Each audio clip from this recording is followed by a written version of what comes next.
આજનો ટોપિક છે universal impedance bridge.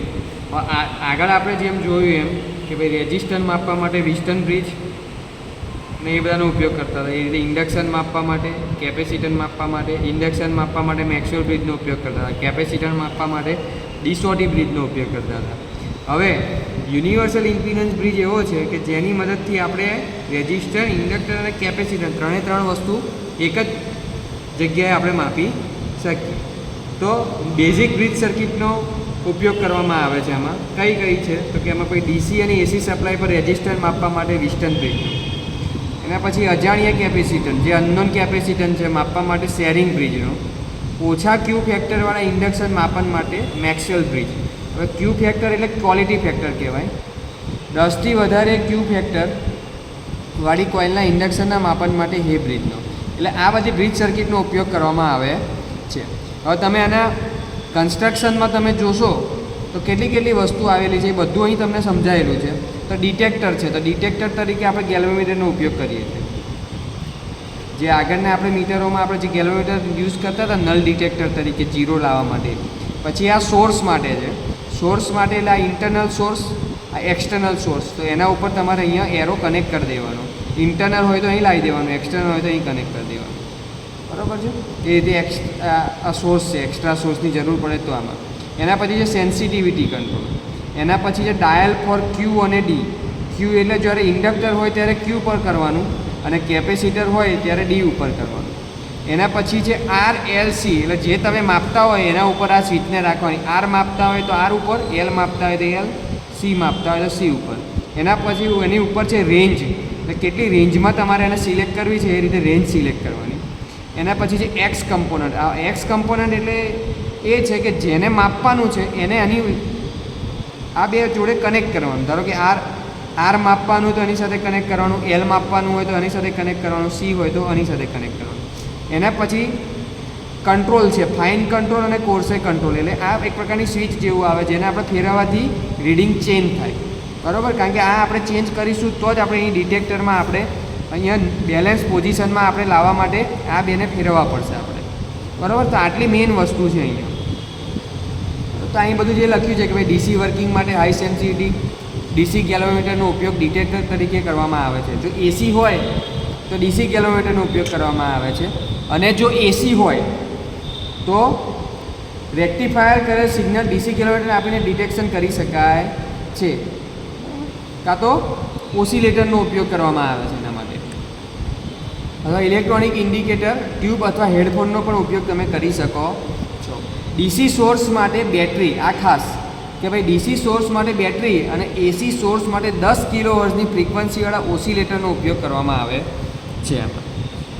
હવે આ ખાસ કે બહારનો સોર્સ વાપરી શકાય તેવી પણ વ્યવસ્થા કરવામાં આવે છે. ભાઈ એક્સટર્નલ સોર્સ, ધારો આરએલસીની પસંદગી માટે સિલેક્ટર સ્વિચનો પણ ઉપયોગ કરવામાં આવે છે. એટલે તમને મેં જે પહેલાં ઇન્ટ્રોડક્શન કીધું એ બધી વસ્તુ તમને અહીં આપેલી છે.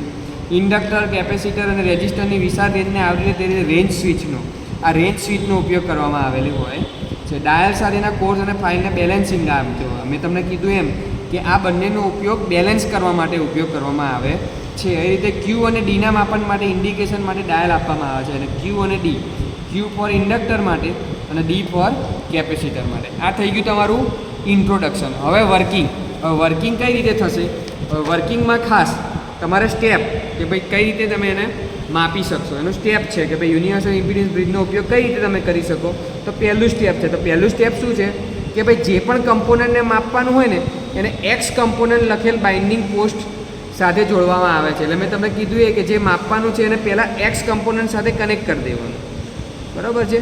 અને જે ધારો કે આવી લીધું આ જે છે તો કે ભાઈ જે માપવાનું છે એ એક્સ કમ્પોનન્ટ સાથે કનેક્ટ કરી દેવાનું. બરાબર. એના પછી જે પ્રકારનું કમ્પોનન્ટ હોય તે પ્રમાણે ફંક્શન સ્વિચ. એટલે પહેલું સ્ટેપ છે કનેક્શન, બીજું સ્ટેપ છે આરએલસીને પસંદગી કરવાની. આર હોય તો આર ઉપર લઈ જવાનું, એલ હોય તો એલ ઉપર લઈ જવાનું, સી હોય તો સી ઉપર રાખી દેવાનું. આ બીજું. એના પછી ત્રીજી છે સોર્સ સિલેક્ટ સ્વિચને ઇન્ટરનલ પોઝિશન પર રાખવામાં આવે છે. એટલે કયો સોર્સ છે? ઇન્ટરનલ છે તો ઇન્ટરનલ ઉપર, એક્સટર્નલ હોય તો એક્સટર્નલ ઉપર કનેક્ટ કરવામાં આવે છે. હવે ડિટેક્ટર સ્વિચને પણ ઇન્ટરનલ પોઝિશન પર રાખવામાં આવે છે. આ એક થઈ ગયું ભાઈ સોર્સ સીલ, સોર્સને અને ડિટેક્ટરને બંનેની ઇન્ટરનલ પોઝિશન પર રાખવામાં આવે છે. એના પછી ગેલ્વેનોમીટરની સેન્સિટિવિટી ઓછામાં ઓછી રાખવામાં આવે છે. એટલે આ સેન્સિટિવિટી જે છે ગેલ્વેનોમીટરની અહીંયા એ સૌથી પહેલાં ઓછામાં ઓછી રાખવામાં આવે છે કે ભાઈ સૌથી પહેલાં ઓછી રહેશે. પછી રેન્જ સ્વિચને યોગ્ય જગ્યાએ ગોઠવવામાં આવે છે. રેન્જ એટલે રેન્જને એ રીતે સિલેક્ટ કરવામાં આવે છે. જે તમે માપતા હોય એ પ્રમાણે રેન્જ સ્વિચને યોગ્ય ગોઠવવામાં આવે છે. હવે ખાસ અહીંથી કે ભાઈ કોર્સ બેલેન્સ ડાયલ ક્યુ અને ડીને વારાફરતી, હવે મેં તમને કીધું એ રીતે આ કોર્સ ક્યુ અને ડી માટે કોર્સે અને ફાઇનને વારાફરતી એ રીતે એડજસ્ટ કરવામાં આવે છે આ બંનેને, કે તમે બેલેન્સ કન્ડિશન મેળવી શકો.